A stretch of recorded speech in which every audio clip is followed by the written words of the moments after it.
بسم الله الرحمن الرحيم. ألف لام را تلك آيات الكتاب المبين. إنا أنزلناه قرآنا عربيا لعلكم تعقلون. نحن نقص عليك أحسن القصص بما أوحينا إليك هذا القرآن وإن كنت من قبله لمن الغافلين. إذ قال يوسف لأبيه يا أبت إني رأيت 11 كوكبا والشمس والقمر رأيتهم لي ساجدين. قال يا بني لا تقصص رؤياي على إخوتك فأكيدوا لك كيد الشيطان للإنسان عدو مبين. وكذلك جئتك ربك ويعلمك من تأويل الأحاديث ويتم نعمته عليك وعلى آل يعقوب كما أتم على أبويك من قبل إبراهيم وإسحاق إن ربك عليم حكيم. لقد كان في يوسف وإخوته آية للسائلين إذ قالوا ليوسف وأخوه أحب إلى أبينا منا ونحن عصبة إن أبانا لفي ضلال مبين. اقتلوا يوسف أو اطرحوه أرضا يخل لكم وجه أبيكم وتكونوا من بعده قوما صالحين. قال قائل منهم لا تقتلوا يوسف وألقوه في غيابة الجب يلتقطه بعض السيارة إن كنتم فاعلين. قالوا يا أبانا ما لك لا تأمرنا على يوسف وإنا له لناسهون أو أرسله معنا غدا يرتع ويلعب وإنا له لحافظون. قال إني ليحزنني على أن تذهبوا به وأخاف أن يأكله الذئب وأنتم عنه غافلون. قالوا لئن أكله الذئب ونحن عن عصبة إنا إذا لخاسرون. فلما ذهبوا به واجمعوا أن يجعلوا في غيابة الجنب وأوحينا إليه لتنبئنهم بأمرهم هذا وهم لا يشعرون. وجاءوا أباهم عشاء يبكون قالوا يا أبانا إنا ذهبنا نسبق وتركنا يوسف عند متاعنا فأكله الذئب وما أنت بمؤمن الله ولا كنا صادقين. وجاءوا على قميصه بدم كذب قال بل سولت لكم أنفسكم أمرا فصبر جميل والله المستعان على ما تسبون. وجاءت سيارة فارسلوا واردهم فأدلى دلو قال يا بشرى هذا غلام وأسروا بضاعة والله عليم بما يعملون. وشروه بثمن بخس دراهم معدودة وكانوا فيه من الزائدين. وقال الذي اشتراه من مثل لامرأته كمي مثوى وعسى أن ينفعنا أو نتخذه ولدا وكذلك مكنا ليوسف في الأرض ولنعلمه من تأويل الأحاديث والله غالب على أمره ولكن أكثر الناس لا يعلمون. ولما بلغ أشده آتيناه حكما وعلما وكذلك نجزي المحسنين. وراودته التي هو في بيتها عن نفسه وغلقت الأبواب وقالت هيت لك وقال معاذ الله إنه ربي آثر مثوى إنه لا يفلح الظالمون. ولقد همت بما هم بها لو رأى برهان ربه كذلك لنصرف عنه السوء والفحشاء إنه من عبادنا المخلصين. واستبق الباب وقدت قميصه من دبر وألف يا سيدها لدى الباب قالت ما جزاء من أراد بأهلك سوءا إلا أن يسجن أو عذاب أليم. قال هي راودتني عن نفسي وشهد شاهد من أهلها إن كان قميصه قد من قبل فصدقت وهو من الكاذبين وإن كان قميصه قد من دبر فكذبت وهو من الصادقين. فلما رأى قميصه قد من دبر قال إنه من كيدكن إن كيدكن عظيم. يوسف وارد عن هذا واستغفري لذنبك إنك كنت من الخائفين. وقال نسبة المدينة امرأة العزيز تراود فتاها عن نفسه قد شفعها حبا إنا لنراها في ضلال مبين. فلما سميت بمكرهن أرسلت إليهن وآتت لهن متكئا وآتت كل واحدا منهن سكينا وقالت اخرج عليهن. فلما رأينه أكبرنه وقطعن أيديهن قلنا حاشا لله ما هذا بشرا إن هذا إلا ملك كريم. قالت فذلكن الذي لمتني فيه ولقد راودته عن نفسه واستعصم ولئن لم يفعل ما آمره وليسجنن وليكون من الصاغرين. قال رب السجن أحب إلي مما يدعونني إليه وإلا تذر عني كيدهن أصب إليهن وأكن من الجاهلين. فاستجاب له ربه فصرف عنه كيدهن إنه هو السميع العليم. ثم بدا لهم من بعد ما رأوا الآيات ليسجننه حتى حين. ودخل معه السجن فتيان قال أحدهما إني أراني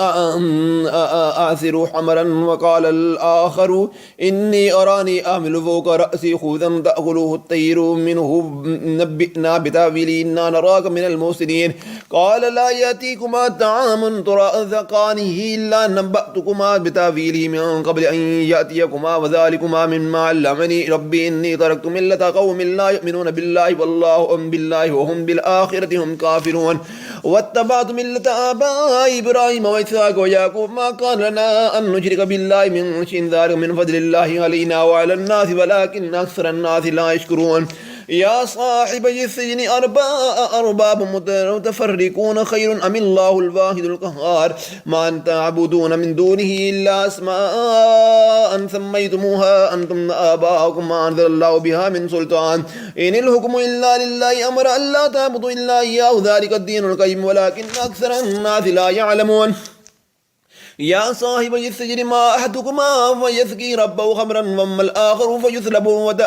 فتأكل الطير من رأسه فقضي الأمر الذي فيه يستفتيان وقال للذي ظن أنه ناج منهما اذكروني عند ربك فأنساه الشيطان وذكر ربي فلبث في السجن بضع سنين وقال الملك إني أرى سبع بقرات ثمان يأكلهن سبع عجاف وسبع سنبل خضر وأخر شابسات يا أيها الملأ أفتوني في رؤياي إن كنت للرؤيا تعبرون قالوا أضغاث أحلام وما نحن بتأويل الأحلام بمؤمنين وقال الذي نجا منها وذكر بعد أمة أنا أنبئكم بتأويله فأرسلون يوسف أيها الصديق وفتنا بسبع بقرات ثمان يأكلن سبع عجاف وسبع سنبلات خضر وأخرى يابسات لعلي أرجو إلى الناس ولعلهم يعلمون قال تزرعون 7 سنين دأبا فما حصدتم فذروه في سنبله إلا قليلا مما تأكلون ثم يأتي من بعد ذلك 7 شداد يأكلون لما قدمتم لهن إلا قليلا ما تحسنون ثم يأتي من بعد ذلك عام في يغاث الناس وفي يعسرون وقال الملك ائتوني به فلا أما جاء الرسول قال ارجعوا إلى ربه كان فاسأله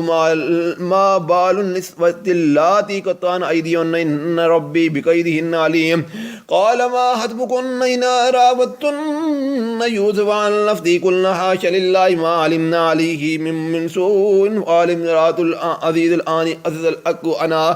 أنا راودته عن نفسه إنه لمن الصادقين ذلك ليعلم أني لو لم أخنه بالغيب وأن الله لا يهدي كيد الخائنين وما أبرئ نفسي إن النفس ما لأمارة بسوء إلا ما رحم إن ربي غفور رحيم وقال الملك ائتوني به أستخلص لنفسي فلما كلمه قال إنك اليوم لدينا مكين أمين قال جلني على خزائن الأرض إني حفيظ عليم وكذلك مكنا ليوسف في الأرض ليتبوأ منها حيث يشاء ونصيب برحمتنا من نشاء ولا نضيع أجر المحسنين ولا أجر الآخرة غير للذين آمنوا وكانوا يتقون وجاء إخوة يوسف قد خلوا عليه فعرفوهم وهم له منكرون ولما جاهدهم بجهاد قال ائتوني بأخ لكم من أبيكم لا ترون أني أوفي الكيل وأنا خير الممدلين فإن لم تأتوني به ولا كيل لكم عندي ولا تقربون قالوا سنراود أباه وإنا لفاعلون وقال لفتيان جعلوا بضاعتهم في رحالهم لعلهم يعرفونها إذا انقلبوا إلى أهلهم لعلهم يرجعون فلما رجعوا إلى أبيهم قالوا يا أبانا ما منع منا الكيل قال ارسل معنا أخانا نقتل وإنا له لحافظون قال هل آمنكم عليه إلا كما أمنتكم على أخي من قبل والله خير حافظا وهو أرحم الراحمين ولما فتحوا متاعهم وجدوا بضاعتهم ردت إليهم قالوا يا أبانا ما نبغي هذه بضاعتنا ردت إلينا ونميد أهلنا ونأخذ أخانا ونزداد كيل بعير ذلك كيل يسير قال لن أرسله معكم حتى تؤمنوني موثقا من الله لأتونني به إلا أن يحاط بكم فلما أتوه موثقهم قال الله ولا ما نقول وكيل وقال يا بني لا تدخلوا من باب واحد وادخلوا من أبواب متفرقة وما أغني عنكم من الله من شيء الحكم إلا لله عليه توكلت وعليه فليتوكل المتوكلون ولما دخلوا من حيث أمرهم ما كان يغنيان من الله من شيء إلا حاجة في نفس يعقوب قضاها وإنه لذو علم لما علمناه ولكن أكثر الناس لا يعلمون ولما دخلوا على يوسف آوى إليه أخاه قال إني أنا أخوك ولا تبتئس بما كانوا يعملون فلما جاهدهم بجهادهم جاء السقاية في رحل أخيه ثم أذن مؤذن أيتها الأذير إنكم لسارقون قالوا وقبلوا عليهم ماذا تفقدون قالوا نفقد صباع الملك ولكن جاء به امل بعير وانا به ذيم قالوا تالله لقد علمتم ما جئنا لنفسد في الارض ما كنا سارقين قالوا فما جزاؤه ان كنتم كاذبين قالوا جزاؤه من وجد من في رحله وجاء جزاؤه كذلك نجزي الظالمين فبدأ بيته وقبل في آية ثم استخرجها من وعاء أخيه كذلك كدنا ليوسف ما كان ليأخذ أخاه في دين الملك إلا إن شاء الله نرفع درجات من نشاء وفوق كل ذي علم عليم قالوا إن يسرق وقد سرق أخ له من قبل فأسر يوسف في نفسه فلما يبديها لهم كان قال أنتم شر مكانا والله أعلم ما تصفون والله أعلم ما تصفون قالوا يا أيها العزيز إن له أبا شيخا كبيرا فخذ أهدنا مكانه إنا نراك من المحسنين قال معاذ الله إنا نأخذ إلا من وجدنا متاعنا عنده إنك إذا لظالمون فلما استيأسوا إنه خلصوا نجيا قال كبيرهم ألم تعلموا أن أباكم قد أخذ عليكم موثقا من الله من قبل ما فرطتم في يوسف ولن أبرح الأرض حتى يأذن لي أبي أو يحكم الله لي وهو خير الحاكمين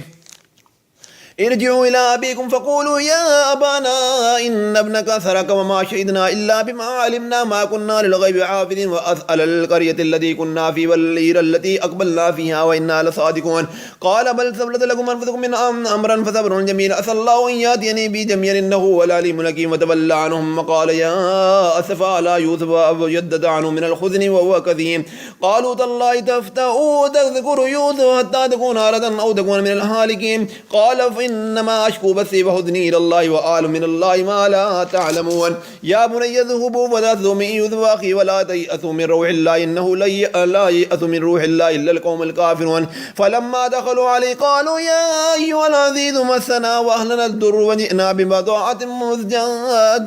فأوفي لنا الكيل وتصدق علينا إن الله يجزي المتصدقين قال هل علمتم ما فعلتم بيوسف وأخي إذا أنتم جاهلون قالوا إنك لأنت يوسف قال أنا يوسف هذا أخي قال قد من الله علينا إنه من يتقي ويصبر فإن الله لا يضيع أجر المحسنين قالوا تالله لقد آثرك الله علينا وإنا كنا لحافظين قال لا تذهبوا قال لا تثريب عليكم اليوم يغفر الله لكم وهو أرحم الراحمين اذهبوا بقميصي هذا فالقوه على وجه أبيه بصيرا وأتوني بأهلكم أجمعين ولما فصلت العير قال أبوهم إني لا أجد ريح يوسف لولا تفندون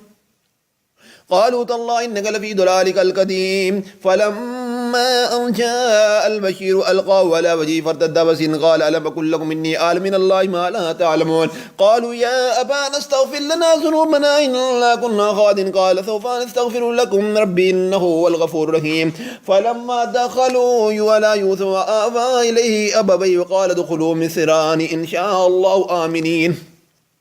ورفع أبوي على العرش وخروا له سجدا وقال يا أبت هذا دابر رؤياي من قبل قد جعلها ربي حقا وقد آثنا بي إذ أخرجني من السجن وجاء بكم من البيت ومن بعد أن نزغ الشيطان بيني وبين إخوتي إن ربي لطيف لما يشاء إنه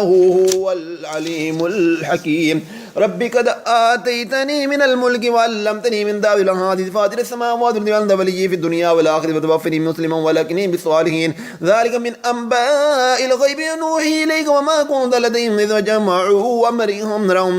وهم يمكرون وما أكثر الناس ولو خرجت بمؤمن وما تسألهم عليه من أجر إن هو إلا ذكر للعالمين وكأي من آية في السماوات والأرض يمرون عليها وهم عنها موردون وما يؤمن